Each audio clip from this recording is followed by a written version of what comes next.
Hello students, welcome to my channel. तो आज की वीडियो में मैं लेकर आ गई हूँ आपके बीए थर्ड सेमेस्टर हिस्ट्री, जो आप लोग पढ़ते हैं आधुनिक भारत का इतिहास। जो भी स्टूडेंट्स पढ़ते हैं अपने बीए थर्ड सेमेस्टर में, तो उसकी क्लास मैंने स्टार्ट कर दी है। ओके, और देखिए मैं लगातार आप लोगों की वीडियोस अपलोड कर रही हूँ। तो मैं 3 वीडियोस ऑलरेडी अपलोड कर रखी हैं। मैं एकदम सीक्वेंस में आपकी सभी क्लास करा रही हूँ। तो देखिए आज की वीडियो में हम पढ़ने वाले हैं इलाहाबाद की संधि। देखिए इससे पहले वाले वीडियो में हमने बक्सर का युद्ध पढ़ा था। तो बक्सर के युद्ध के बाद इलाहाबाद की 2 संधि की गई थी। अब वो 2 संधि क्यों की गई थी, किनके मध्य हुई थी, और संधि में क्या क्या शर्तें थी, वो सारी चीजें हम आज की वीडियो में पढ़ने वाले हैं। तो देखिए इलाहाबाद की संधि पढ़ने से पहले आपको बक्सर का युद्ध पूरा पता होना चाहिए कि बक्सर का युद्ध आप पढ़े रहेंगे, उसी के बाद ये संधि हुई थी। तो इसलिए इसके पहले वाली वीडियो आप ज़रूर देख लीजिएगा इसको पूरा देखने के बाद। तो देखिए बक्सर का युद्ध यहाँ पे थोड़ा सा मैं आपको बता देती हूँ, तभी हम आसानी से चीज़ों को समझ पाएंगे। ओके, देखिए जो बक्सर का युद्ध हुआ था वो मीर कासिम, जो बंगाल का नवाब था, तो वो उस टाइम तो बंगाल का नवाब नहीं था, अंग्रेज़ों ने उसको बंगाल के नवाब के पद से हटा दिया था। तो मीर कासिम की सेना और अवध के नवाब शुजाउद्दौला की सेना और मुगल बादशाह शाह आलम द्वितीय की संयुक्त सेना, यानी इन तीनों की सेना एक तरफ थी और दूसरी तरफ ईस्ट इंडिया कंपनी की सेना थी। और इस युद्ध में अंग्रेजों की जीत हुई थी और इन तीनों की जो संयुक्त सेना थी वो हार गई थी। तो उसी के बाद इलाहाबाद की संधि हुई थी। तो देखिए अब ये संधि दो संधि हुई थी, इलाहाबाद की 2 संधि, एक इलाहाबाद की प्रथम संधि और एक इलाहाबाद की द्वितीय संधि। तो हम जानेंगे कि पहली संधि किसके साथ हुई, कब हुई, क्या क्या शर्तें रखी गई, दूसरी संधि कब हुई, किसके साथ हुई और क्या क्या उसमें शर्तें रखी गई।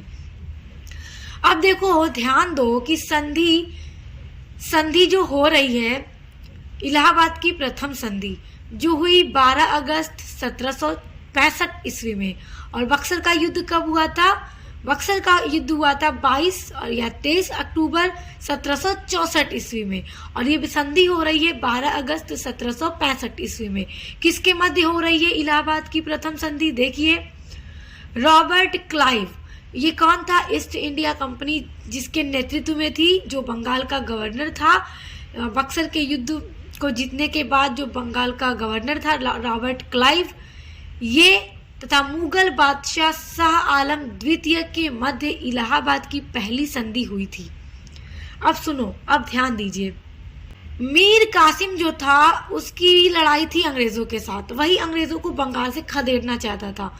तो अंग्रेजों की जो मेन लड़ाई थी वो मीर कासिम से थी। अब मीर कासिम ने कहा मुगल बादशाह शाह आलम द्वितीय से कि आप भी मेरा साथ दो, और अवध के नवाब से भी कहा मीर कासिम ने कि आप भी मेरा साथ दो, हम तीनों अपनी सेना को मिला करके अंग्रेजों को हरा देंगे। मगर हो क्या जाता है, पूरा उल्टा, और मीर कासिम इस युद्ध में मारा जाता है। अब बचता कौन है, मुगल बादशाह बचता है और अवध का नवाब बचता है। तो अब ये अंग्रेज कहते हैं कि अब तुम हार चुके हो युद्ध में, तो अब तुम्हें हमारे साथ संधि करनी पड़ेगी। अंग्रेज इन दोनों को संधि करने पर मजबूर कर देते हैं और कहते हैं कि तुमसे हमारी क्या लड़ाई थी, तुम बीच में कूदे, अब तुम्हें क्या करना है, हर जाना भरना पड़ेगा, अब तुम्हें हमारे साथ संधि करनी पड़ेगी, तुम युद्ध में हारने वाले हो, हम संधि में जो भी शर्तें रखेंगे तुम्हें उन शर्तों को मानना पड़ेगा। तो अब जाहिर सी बात है कि हारने वाले को ही शर्तें माननी पड़ेंगी। तो रॉबर्ट क्लाइव जो जिसके नेतृत्व में थी ईस्ट इंडिया कंपनी, ये जो अंग्रेज था, और मुगल बादशाह शाह आलम द्वितीय जो था, इन दोनों के मध्य जो संधि हुई वो 12 अगस्त 1765 ईस्वी को हुई, जिसको इलाहाबाद की प्रथम संधि कहा जाता है। आइए अब देखते हैं कि मुगल बादशाह व कंपनी के मध्य संधि की क्या क्या शर्तें थीं।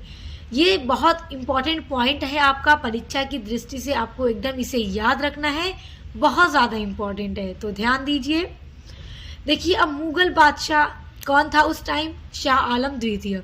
तो अब ये युद्ध में हारा हुआ है, कंपनी इस युद्ध में जीती है। अब कंपनी शर्तें रखेंगी इसके सामने और इसको क्या करना होगा, मानना होगा। तो देखिए अंग्रेजों ने क्या किया, मुगल बादशाह शाह आलम द्वितीय से कहा कि बंगाल, बिहार और उड़ीसा, इन तीनों की दीवानी हमें दे दो। अब जाहिर सी बात है, युद्ध में हारे हुए हैं तो क्या करना है, दीवानी देनी पड़ेगी। तो इस संधि में अंग्रेजों ने मुगल बादशाह शाह आलम द्वितीय से बंगाल, बिहार और उड़ीसा की दीवानी प्राप्त कर ली थी। यानी इस दीवानी प्राप्त करने का मतलब ये था कि अब इन तीनों क्षेत्रों में राजस्व वसूल करने का जो कार्य होगा वो कंपनी का होगा। राजस्व वसूल करने का मतलब इन तीनों क्षेत्रों से जो भी कर वसूलना होगा, राजस्व वसूलना होगा, वो कंपनी वसूलेगी और राजस्व सीधे कंपनी के पास आएगा। तो समझ में आ गया कि पहली शर्त क्या थी कि अंग्रेजों ने बंगाल, बिहार, उड़ीसा तीनों की दीवानी प्राप्त कर ली, जिसके बाद इन तीनों क्षेत्रों में राजस्व वसूलने का कार्य कंपनी का होगा। जो भी राजस्व आएगा वो किसका होगा, कंपनी का होगा। तो ये पहली इंपॉर्टेंट शर्त है जिसे आपने एकदम याद रखना है, परीक्षा में पूछा जाएगा तो आपको लिखना है। अब देखिए, अवध के नवाब से इलाहाबाद और कड़ा लेकर मुगल बादशाह को दे दिया गया। अब देखिए यहाँ पे ध्यान दीजिए कि जो पहली संधि हुई थी इलाहाबाद की वो 12 अगस्त को हुई थी और फिर दूसरी संधि इसके बाद हुई थी अवध के नवाब के साथ। तो संधि में, दोनों संधि में रॉबर्ट क्लाइव ही था। बस पहली संधि में रॉबर्ट क्लाइव के साथ मुगल बादशाह शाह आलम द्वितीय था, जिसमें सारी शर्तें मुगल बादशाह को माननी पड़ी। तो पहली याद रखिएगा। अब दूसरी देखिए कि जो अवध का नवाब था शुजाउद्दौला, याद रखिएगा, शुजाउद्दौला से अंग्रेजों ने इलाहाबाद और कड़ा ले लिया। इलाहाबाद और कड़ा अवध का बहुत ही प्रमुख क्षेत्र था।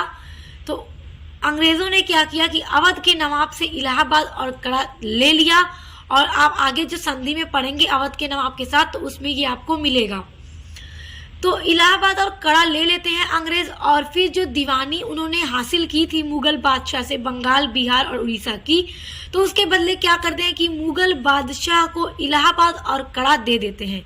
याद रखिएगा, अंग्रेजों ने अवध के नवाब शुजाउद्दौला से इलाहाबाद और कड़ा छीन लिया और अंग्रेजों ने इसको छीनकर मुगल बादशाह शाह आलम द्वितीय को दे दिया। अब देखिए, तीसरी शर्त ये थी कि मुगल बादशाह को अपने संरक्षण में ले लिया। अंग्रेजों ने क्या किया कि मुगल बादशाह शाह आलम द्वितीय को अपने संरक्षण में ले लिया, दिल्ली से हटा दिया, उनके पद से हटा दिया बादशाह के और इलाहाबाद में रख दिया मुगल बादशाह शाह आलम द्वितीय को। चौथा देखिए, और साथ ही साथ उन्होंने मुगल बादशाह को पेंशन भोगी बना दिया।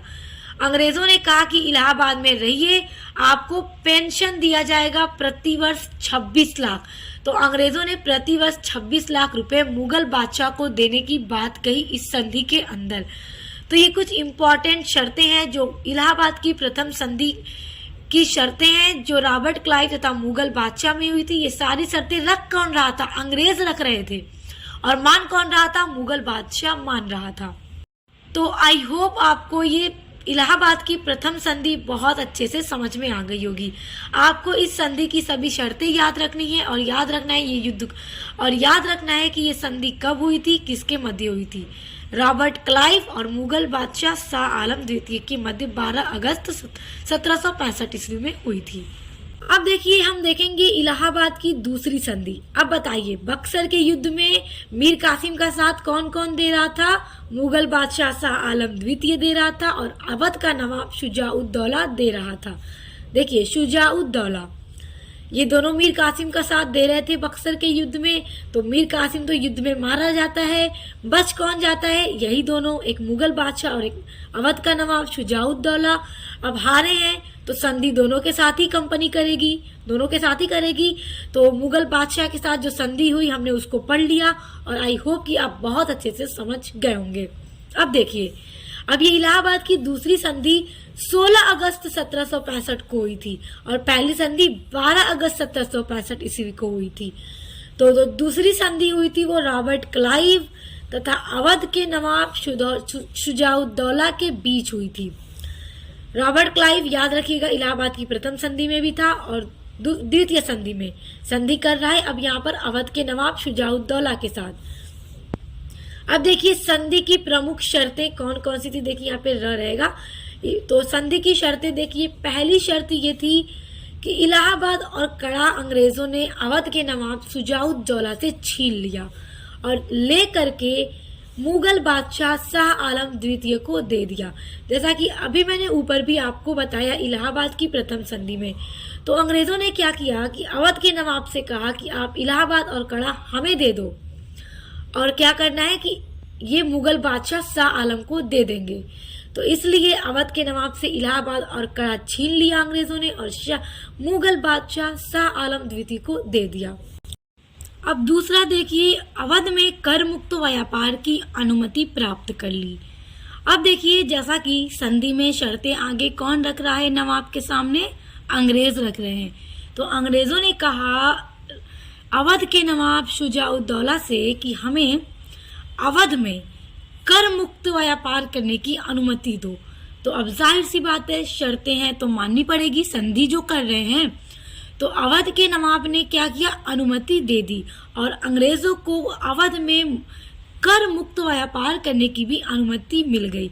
स्टूडेंट्स, आप लोग देख सकते हैं कि कैसे कैसे अंग्रेजों की यहाँ पे भारत में मजबूती कितने आसानी से ये यहाँ पे अपनी मजबूती स्थापित करते चले जा रहे थे।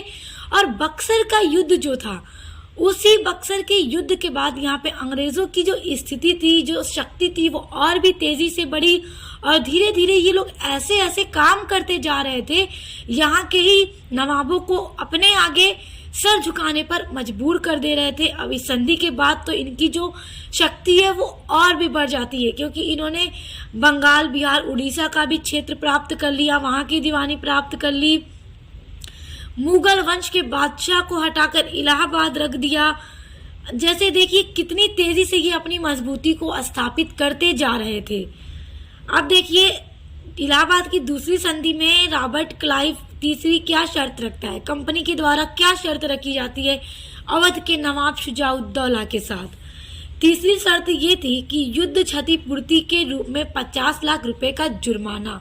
अब अंग्रेजों ने कहा कि तुम मीर कासिम के साथ मिलकर युद्ध में कूदे थे, हमारी लड़ाई तो मीर कासिम के साथ थी, तो अब इसके बदले हमें जो भी नुकसान हुआ है तो तुम इसका जुर्माना दो।